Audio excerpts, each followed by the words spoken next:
West Indies cricket team এবং তাদের player তারা হয়তো ভুলে যায় তারা কি খেলছে। টেস্ট ক্রিকেট হোক বা ওয়ানডে হোক বা টি20, তাদের খেলার ধরন একই। আউট হোক, রান হোক না হোক, তারা নিজের ইচ্ছা মতো খেলছে। বিষয় হলো 5 দিনের খেলা টেস্ট ম্যাচ। আজকে প্রথম দিনে মাত্র 44 ওভারে 162 রানে all out West Indies. Captain টসে জিতে ব্যাট নিয়েছে, তারপরে এই অবস্থা। বিষয় হলো যে ওয়েস্ট ইন্ডিজ ক্রিকেট টিম যেভাবে টেস্ট ক্রিকেট খেলছে, মনে হচ্ছে 5 দিন খেলার ইচ্ছা নেই, 3 দিনে রেজাল্ট আসবে। আর আজকে প্রথম দিনে খেলা শেষে মনে হচ্ছে এই ম্যাচ ইন্ডিয়া জিতবে। কারণ যেই রকমভাবে ওয়েস্ট ইন্ডিজ ব্যাটিং করেছে এবং বোলিং করেছে, দুর্দান্ত ব্যাটিং এবং দুর্দান্ত পজিশনে আছে টিম ইন্ডিয়া। মাত্র 38 ওভার খেলার সুযোগ পেয়েছে ইন্ডিয়া, যার মধ্যে 121 রান 2 উইকেটে। এখনও 8 উইকেট বাকি।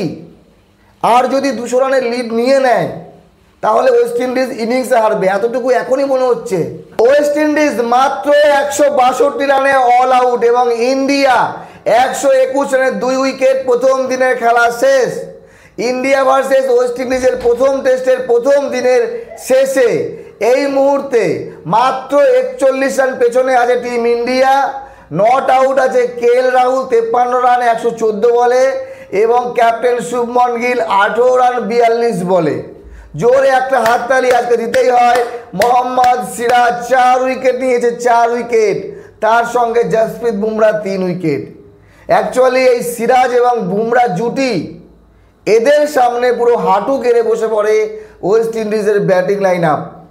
টসে জিতে ওয়েস্ট ইন্ডিজ ব্যাট করার সিদ্ধান্ত নেয়, এমনটা নয় যে ব্যাট করার জন্য সুবিধাজনক পিচ না, কিন্তু এই পিচে যেভাবে বল করেছে স্পেশালি মোহাম্মদ সিরাজ ধামাকা বল করেছে। 5 উইকেট হয়নি। বুমরা 14 ওভার বল করেছে 42 রান দিয়ে 3 উইকেট। মোহাম্মদ সিরাজ 14 ওভার বল করে 40 রান দিয়ে 4 উইকেট। কুলদীপ যাদব 6 ওভার 1 বলে 25 রান দিয়ে 2 উইকেট এবং ওয়াশিংটন সুন্দর 3 ওভার বল করে 9 রান দিয়ে 1 উইকেট। যদি বলি টিম ইন্ডিয়ার প্লেইং 11 এবং প্লেইং 11 না, যদি স্কোয়াড বলি, সেখানে জায়গা পায়নি আমাদের ইংল্যান্ড সফরের মেন আকর্ষণ করুণ নায়ার। যেই করুণ নায়ার ভারতীয় দলের হয়ে 300+ স্কোর করেছিল টেস্ট ক্রিকেটে, তারপরে আর দলে দেখা যায়নি। ঘরোয়া ক্রিকেটে দুর্দান্ত পারফরমেন্স। সোশ্যাল মিডিয়ায় লিখেছিল যে ক্রিকেট আমাকে একটা সুযোগ দেওয়া হোক। সেই সুযোগ দিয়েছে বিসিসিআই এবং ইংল্যান্ড সফরে 4টি ম্যাচ খেলেছে, কোনো ম্যাচে ভালো কিছু করতে পারেনি। সেই জন্য করুণ নায়ার ওয়েস্ট ইন্ডিজ সিরিজে নেই। প্রশ্ন আসতে পারে তাহলে সরফরাজ খানের কি হবে, প্রশ্ন আসতে পারে তাহলে শ্রেয়াস আইয়ারের কি হবে। সাই সুদর্শন প্লেইং 11-এ জায়গা পেয়েছে, ইংল্যান্ড সফরে ছিল, প্রথম ম্যাচ খেলেছিল, খুব একটা ভালো যায়নি।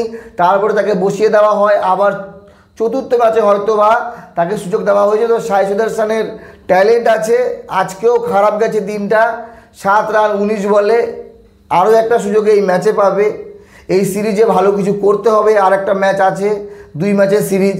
যদি ভালো কিছু না করতে পারে তাহলে আমি মনে করি সাই সুদর্শনও হয়তো জায়গা হারাবে ভারতীয় দলে। জয়সওয়াল 36 রান 54 বলে এবং কেএল রাহুল দুর্দান্ত ইনিংস 53 রান। আরও একবার তার ফর্ম আছে, সেটা দেখালো। বিষয় হলো যে ভারতীয় টেস্ট দলে শ্রেয়াস আইয়ার থাকবে কি থাকবে না, সুযোগ পাবে কি পাবে না, সরফরাজ খান পাবে কি পাবে না, এগুলো নিয়ে চিন্তা করে লাভ নেই। আমাদের লক্ষ্য হওয়া উচিত নাম্বার 1-এ যাওয়া। এই মুহূর্তে আইসিসি র্যাঙ্কিংয়ে আমরা ইংল্যান্ড থেকেও পেছনে, আমরা আছি 4 নম্বরে। গত বছর এই সময় আমরা নাম্বার 1-এ ছিলাম। তো সেই নাম্বার 1-এ আমাদেরকে পৌঁছতে হবে। তার জন্য অবশ্যই ওয়েস্ট ইন্ডিজকে হোয়াইট ওয়াশ করতে হবে। প্রথম টেস্টের প্রথম দিনের শেষে মাত্র 41 রান পেছনে। এরপরে আমাদের ব্যাটিং লাইন আপে ধ্রুব জুরেল আছে, রবীন্দ্র জাদেজা, ওয়াশিংটন সুন্দর এবং নীতিশ কুমার রেড্ডি। তো বিষয় হলো যে ওয়েস্ট ইন্ডিজের এগেনস্টে টিম ইন্ডিয়া 5 জন মেন ব্যাটসম্যান নিয়ে খেলছে।